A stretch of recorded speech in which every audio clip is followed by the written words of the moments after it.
Halo Sobat Merdeka, saya Ahmad Julian Rofiki Ali, mahasiswa Teknik Sipil Universitas Madura. Saya sedang menjalani program pertukaran mahasiswa Merdeka batch 4 di Universitas Fajar Makassar. Di program PMM ini, saya terbagi dalam kelompok Sultan Hasanuddin, di mana dosen pendampingnya yakni yang terhormat Ibu Dr. Hasniati SE MSI, dan didampingi oleh LO Hilman Ahmad Gibran. Pada kegiatan modul Nusantara kali ini kita melaksanakan kegiatan kebinekaan, yakni menelusuri Laskah Lagaligo dengan narasumber langsung yang terhormat Bapak Edi Tamrin atau yang biasa disebut Yudhistira Sukatanya.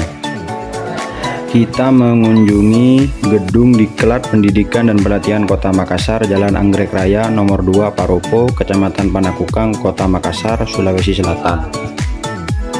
Seperti yang kita ketahui, Lagaligo adalah sebuah karya sastra yang terbentang sepanjang zaman.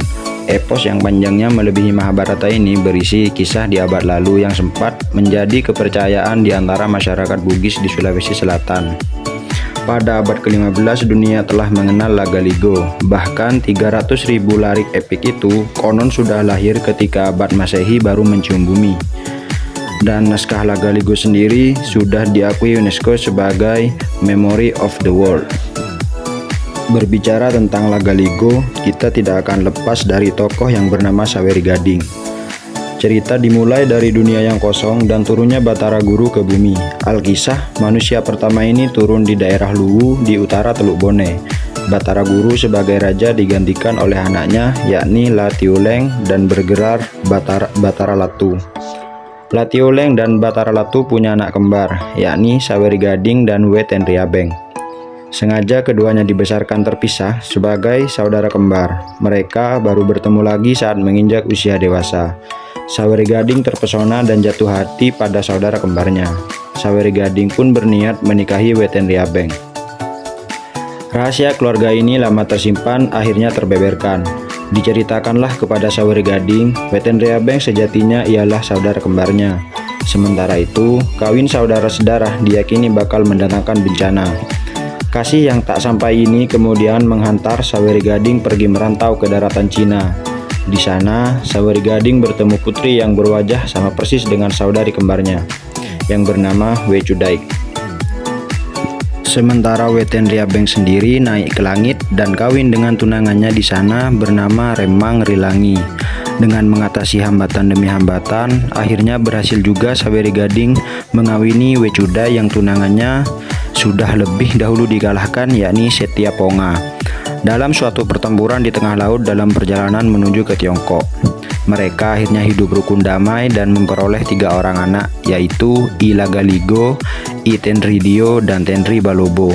Dari seorang selirnya Iwe Cimpau, Saweri Gading memperoleh seorang anak bernama We Tenriwaru. Seiring berjalannya waktu, Lagaligo pun menjadi dewasa, merantau, menyabung, kawin, dan berperang serta memperoleh anak. Pada suatu ketika Wecudai ingin berkunjung ke negeri suaminya, menjumpai mertua yang belum pernah dilihatnya. Saweri Gading bimbang, mengingat akan sumpahnya dahulu, ketika hendak bertolak ke Tiongkok, bahwa seumur hidupnya tidak akan lagi menginjakkan lagi di tanah Luwu. Tetapi sayang akan istri, anak, dan cucu, dibiarkan berlayar sendiri tanpa ditemani, akhirnya pun ia ikut serta. Setiba di Luwu, Patotoe menetapkan akan menghimpun segenap keluarganya di Luwu. Dalam pertemuan keluarga besar itulah ditetapkan bahwa keturunan dewa-dewa yang ada di bumi harus segera kembali ke langit atau Pertiwi dengan masing-masing seorang wakil. Tidak lama setelah para kaum keluarga pulang ke negerinya masing-masing, Saweri Gading bersama anak, istri, dan cucunya pulang ke Tiongkok. Di tengah jalan, tiba-tiba perahunya meluncur turun ke Pertiwi. Di sana, ternyata disambut gembira penguasa untuk menggantikan neneknya sebagai Raja Pertiwi. Di Pertiwi, ia masih memperoleh seorang anak yang kemudian kawin dengan anak Weten Riabeng di langit, yang selanjutnya dikirim ke Luwu untuk menjadi raja di sana. Akhirnya, tibalah saatnya ketika pintu langit ditutup sehingga penguasa yang di Pertiwi tidak lagi leluasa pulang pergi. Dengan ketentuan, sewaktu-waktu kelak akan dikirim utusan untuk memperbarui darah mereka sebagai penguasa.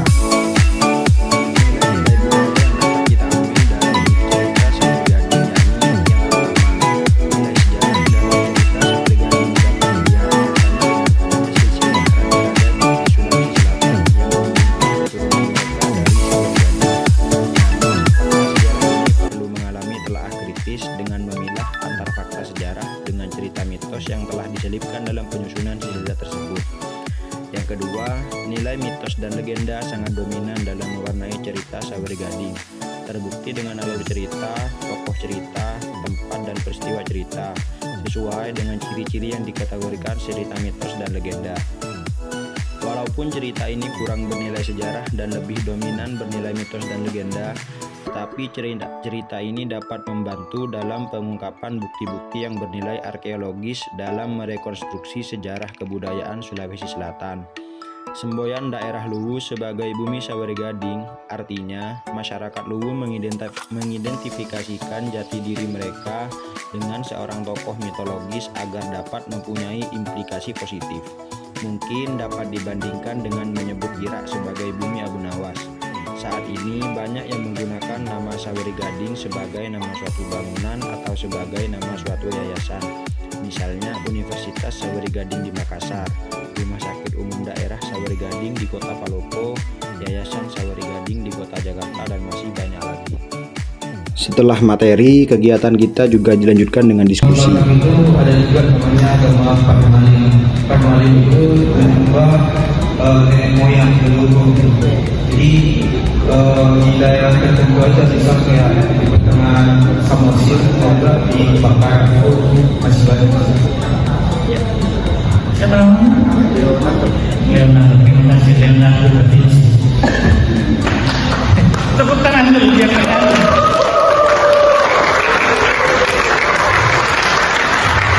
Kita suka tanya, yaitu terkait dengan itu tersebut, yang ada terbentuk karena asal pahlawan tersebut, Pak. Nah, kalau saya tanyakan, apa yang melatar belakangi lembaga itu terbentuk akibat dari kisah pahlawan tersebut, dan apa kaitannya dengan UNESCO tersebut, Pak? Terima kasih. Baik, ya ada. Dari kelompok anak pelajar, Universitas Asal Universitas Sejarah Kupang. Mereka dari saya sini karena dari sekian cerita naskah dari Universitas yang saya katakan bahwa itu yang paling kisah itu mengenai kisah dari pakar belakang itu. Kenapa pada akhirnya naskah ini diberi nama Ilahi itu saja? Kenapa bukan cari nama dari bapak, bukan dari kisah dari mama?